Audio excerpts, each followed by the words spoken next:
Okay. Check 1 2, check 1 2. Welcome to Fifi Quest, everybody. The podcast hosted by me, Fifi Dosch, formerly Joe Dosch. Ugh. I don't even like saying that name anymore. It's like, ugh. I want to say it's like nails on a chalkboard, but that's a cliche. I'm going to try to think of some other sound I don't like. It's like people talking too much. Just a boring story that a third of the way in you were like, I get it.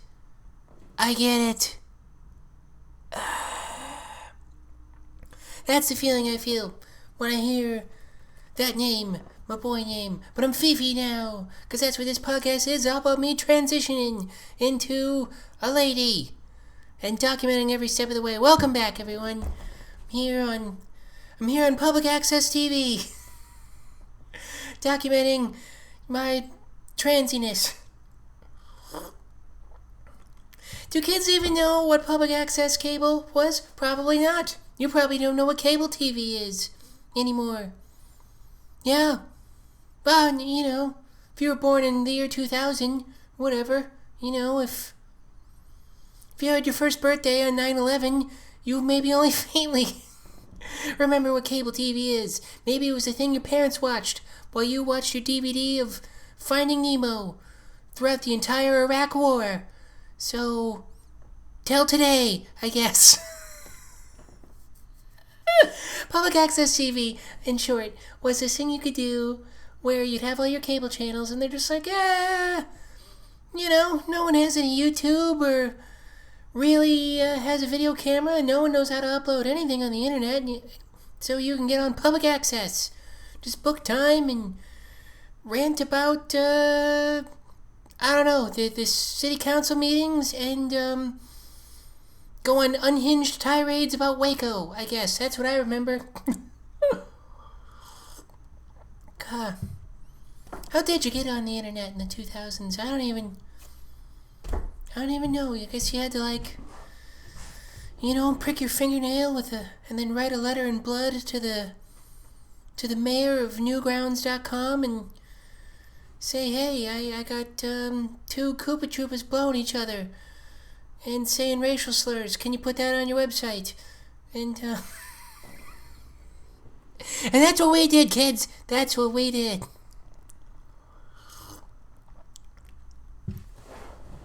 You guys don't even know what I'm talking about. I don't care. This is my show for my above-ground bunker. It's what my apartment's starting to feel like. I really want to move out of here, you guys. I don't get enough sunlight. It was too much of like a boys' cave. And boys are like mushrooms. They just give them the darkness and damp and the faint blue light of 2K blaring on them, and they can blossom. But not this gal. Not no more. I want, big, a lot of sunshiny on a hillside with big flowing white curtains, like an 80s music video. Like a white R&B singer.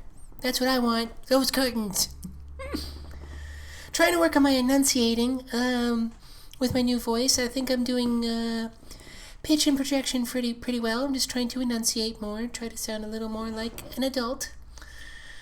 So that's what's up with me, everybody. I have some big transition news today, though. I just got back to my second appointment with the endocrinologist, and they are bumping my dose up, which is very good. Very, very good.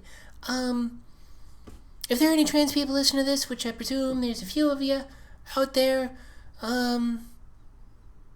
the rest of you are jerking off to the thought of it, so you'll want to know. Anyway, so everyone wins. My, current, oh crap, hold that thought, I'm gonna plug in my computer so it doesn't die during the recording. Hold on. Alright, you people listening to audio only, you are missing some good physical comedy right now that the YouTube people are getting me plugging in the computer. Okay, here we go. Back that. I'm not editing it out because I'm too real. You guys can't handle how real this podcast is. Anyway, my dosage for my hormone therapy. My current regimen for today was 2 milligrams of estradiol, that's the estrogen, and 50 milligrams of spironolactone, which is the testosterone blocker. That's what I was on. I got bumped up to double that, so I'm going to go 4 and 100, which really feels great. Because I did some blood work with, before I went in to see her today, and my estrogen level, my initial, like fully boy estrogen level, was like 13. Now it's at 28, which is very good, because I doubled it safely. All of my, all my other numbers, like they do lots of other things, they go like, all right, is this hurting your liver? Because if that's what's going on, that's a bad deal. My liver's good. Despite decades of alcoholism, my liver's good somehow. Thank God I had a pot-heavy decade where I'd be singing a different tune.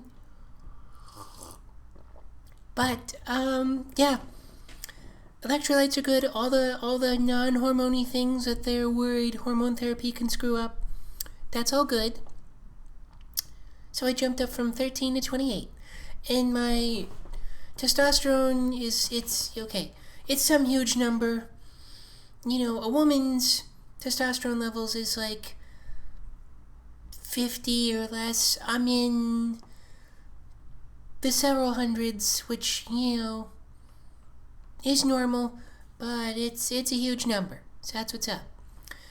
Like I said, my testosterone my estrogen initially was 13, doubled it to 28.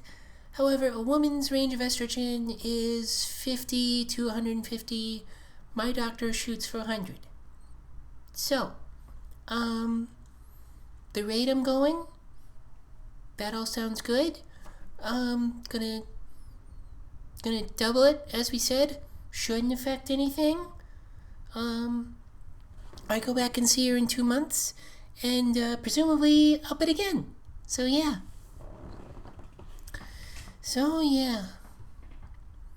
I mean, I tell you what, if I'm at 28 and we're going to 100, the idea of getting to be 4 times as girly as I am right now is like, wow, that sounds awesome. That sounds so awesome.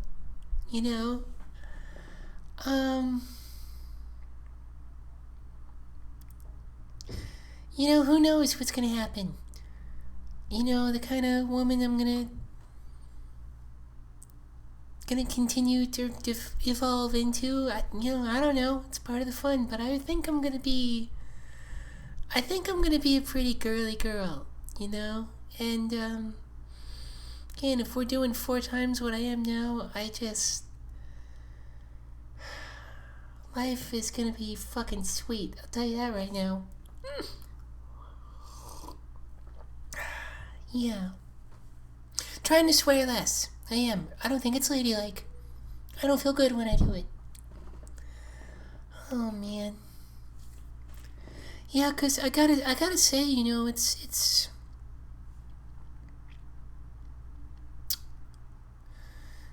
as much as I've been talking about attitude and spirituality as being a big part of transitioning, I mean, the biology of it is important. Hey, touche, JK. It's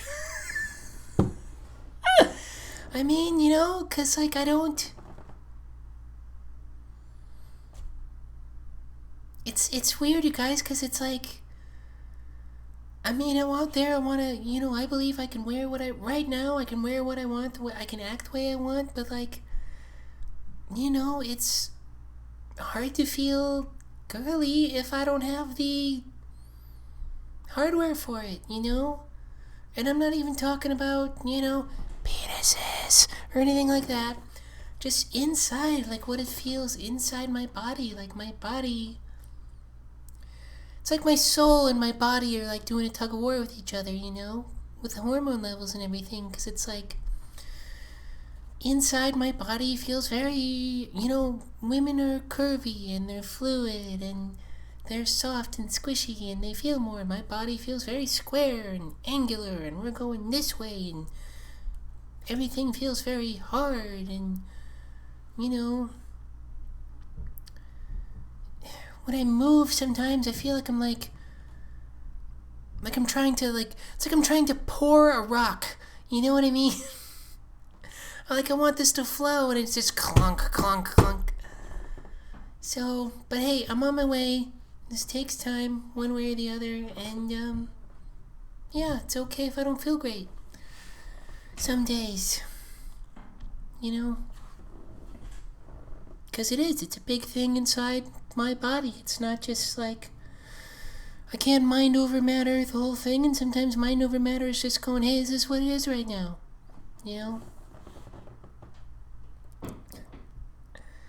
Yeah, I had a bad day yesterday. It was a day of the Pride and the all Black Lives Matter, Trans Lives Matter march here in LA. Which, by the way, okay, hey, LA Pride people, if Trans Lives Matter, can we stop having these marches so early that I gotta get up at 7 a.m. to do my makeup for them?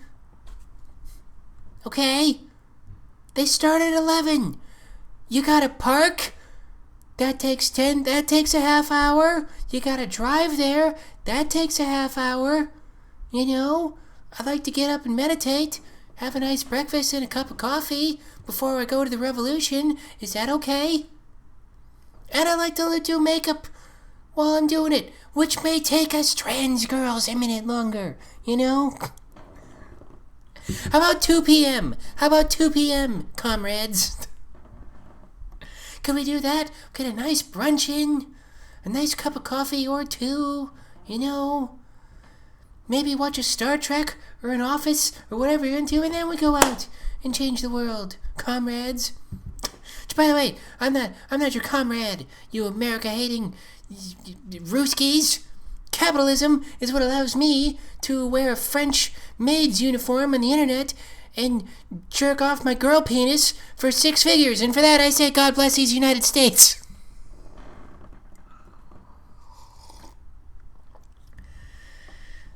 Yeah. So that's what's up with that.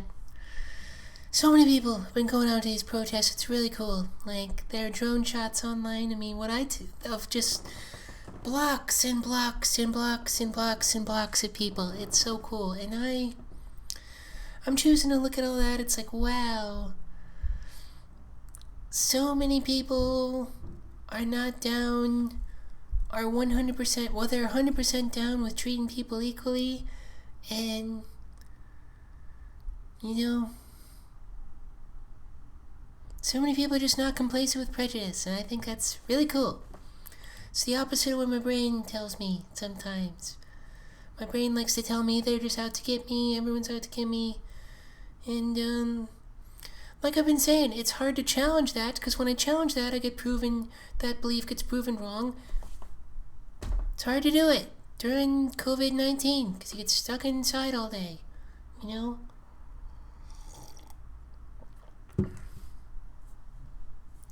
Just looking out at the internet all day, and jeez, guys, I'm not getting a lot of uplifting messages from that, that's for sure. By the way, I want to get into something, because I get so stressed out by things that are told to me online, and it's not that things online that they say happen don't happen, they do happen, but, like, it remains not an accurate lens to look at the world, you know? Like, just to let you know what I'm talking about, okay, remember when a couple days ago, Trump did the whole, we're gonna revoke Obama's federal protection healthcare thing for gay and trans people, like, they did that, right?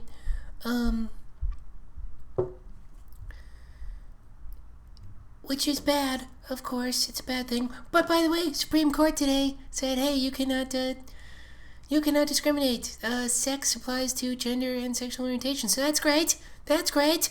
6-3. We won it by. Not this 5-4 bullshit. 6-3. Even Kavanaugh was like, yeah, well, I agree with this, but I think Congress ought to do it, so I respectfully dissent. Pretty good for him, He's had a worse track record. That's going up. I mean, he just said, hey, I support this, but I think Congress ought to do it. He didn't rape Alito.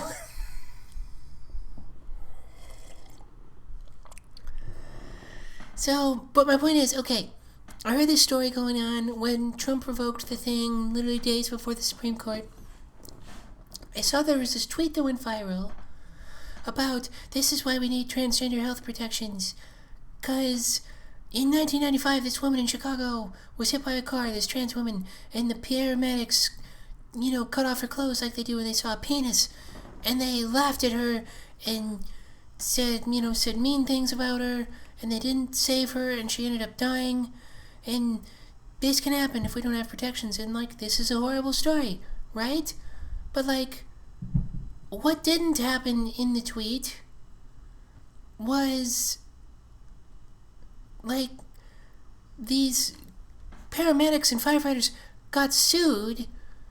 They lost horrifically. The jury went, you're a fucking monster, what's wrong with you?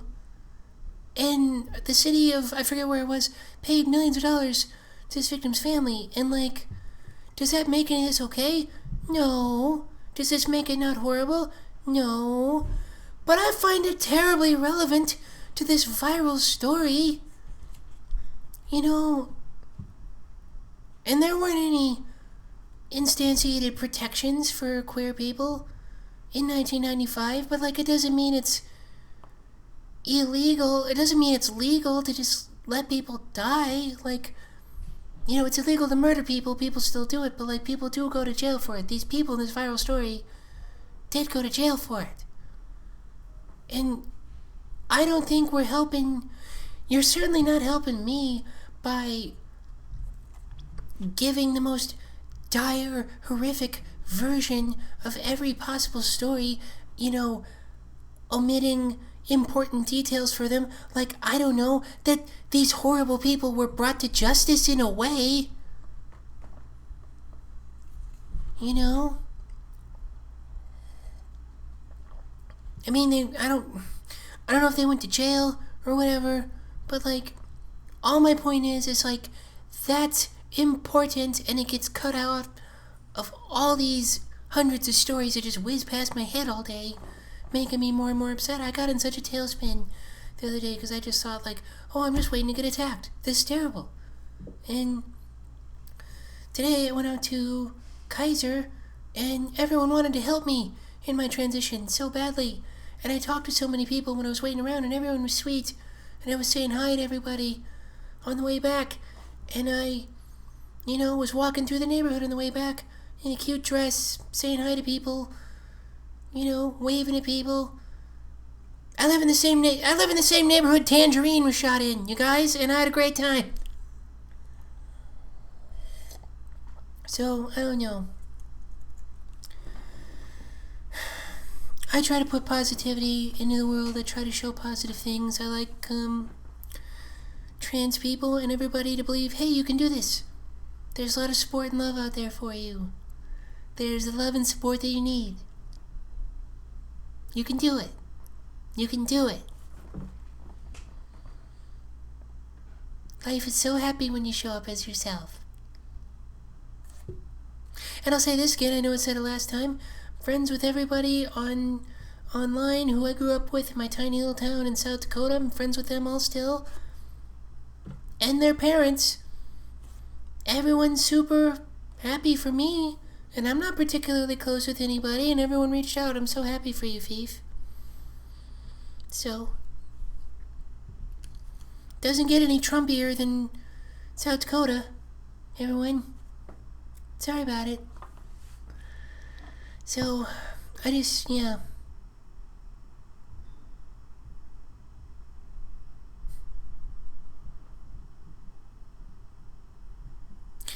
think a lot of people online are like, I just want to report what's really going on. Well, great things are really going on too. So, speaking of great things, I got something to share with y'all. I got catcalled the other day. Wearing this exact outfit. And I needed to shave my tits too, so, alright.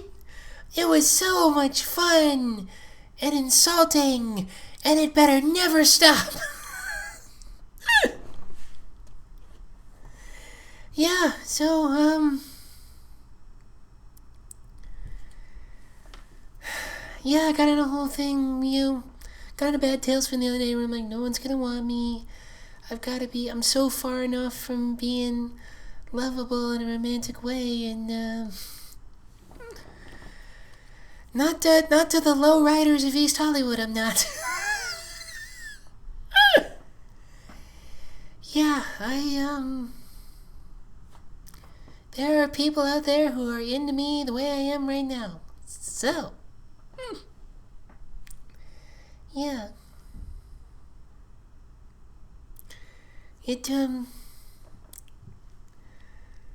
I think that's another big reason I'm anxious to get my estrogen levels up so I can feel more of so. Because, here's the thing, you guys. When I'm,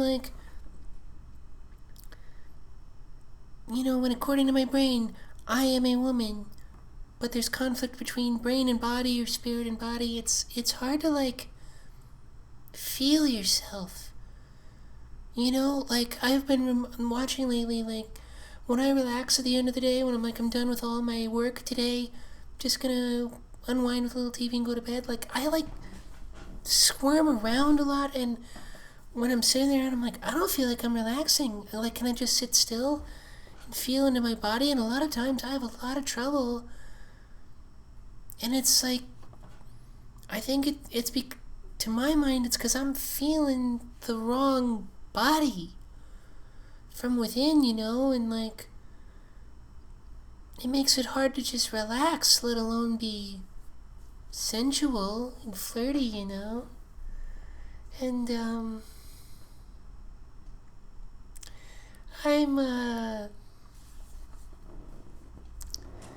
I'm really excited to flirt and be sensual and sexy. Really looking forward to it. I think about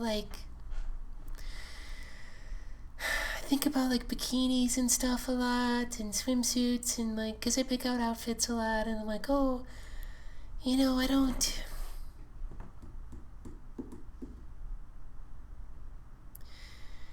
Am I gonna be bikini ready this summer? I don't know. We'll see. I mean, maybe by October. We get a 100-degree October day every now and then. In the valley, forget about it. So I don't know, we'll see. But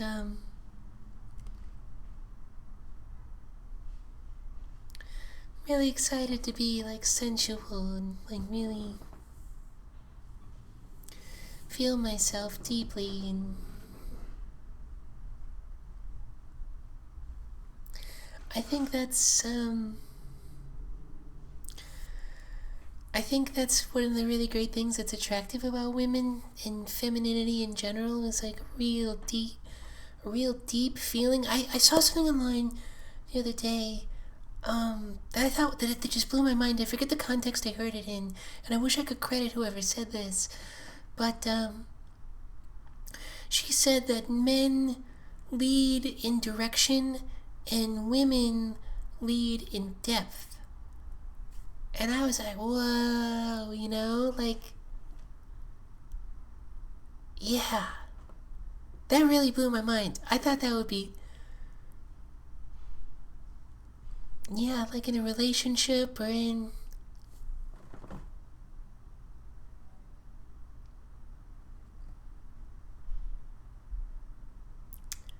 even in regular life, I don't,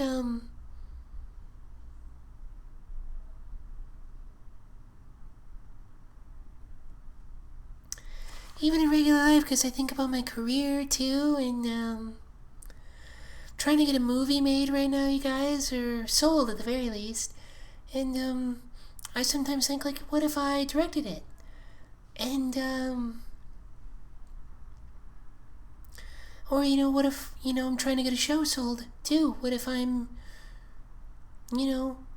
what happens when I'm like showrunner on something? Cause like it really made me stop and think, like, how do women lead? Cause I want to have a husband. I don't want to lead my husband. Yuck. But I could lead our relationship in depth. But like, how would I lead?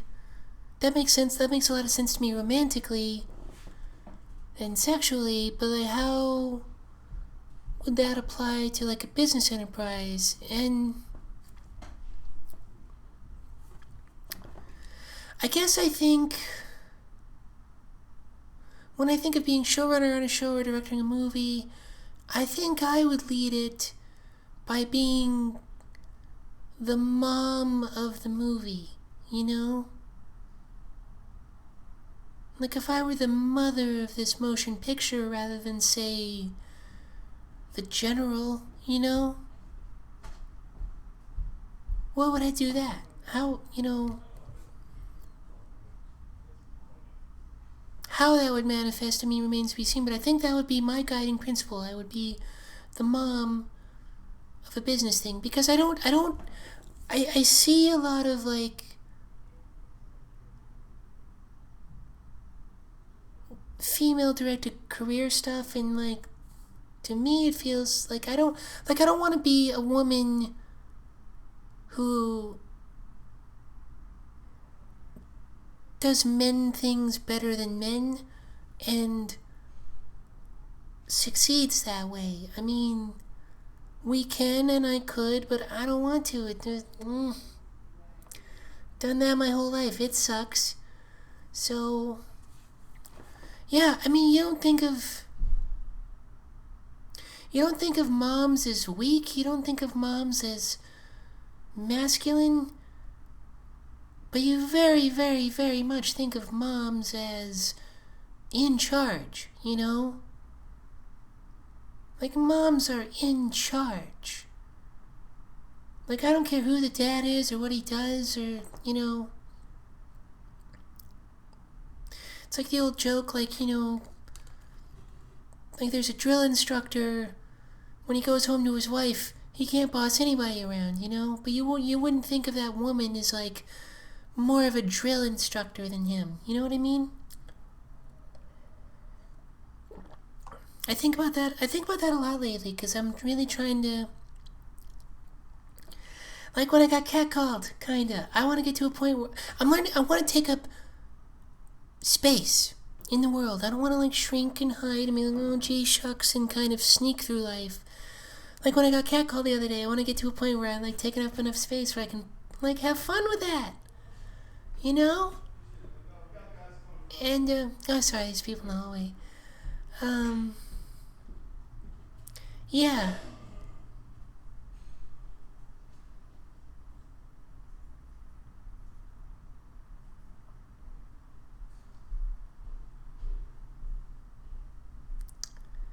Think about, being the mom to stuff. I like that. I think, moms don't let shit get off track or behind schedule. Moms take everyone's feelings into account, including her own. Moms give everyone space. Moms comfort tantrums. Moms can deal with difficult people better than anybody. Moms also know when to say cut the shit. And I think this is really great energy to lead a creative enterprise. And I'm going to keep meditating on this and writing on this, you guys, because I'm really stoked on this idea right now. Anyway, well, that's about a half hour, everyone.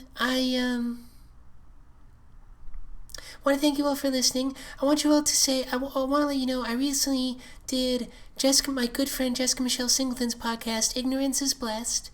You should check that out. Give her a subscribe if you like. And thank you all for supporting. I got a lot more supporters lately and listeners. Appreciate you all. And thanks for reaching out to me. And, yeah, if you want to write into the show, write to Fifi Quest Podcast at gmail.com. That's FIFIQUEST PODCAST at gmail.com. And I'll happily read your email online. Or leave something in the comments in YouTube. Or, just, yeah, one way or the other. I would love to hear from you guys. Thanks so much for listening. And, I don't have anything to plug, because there's no stand-up. Thanks, guys. I love you. Have a good night.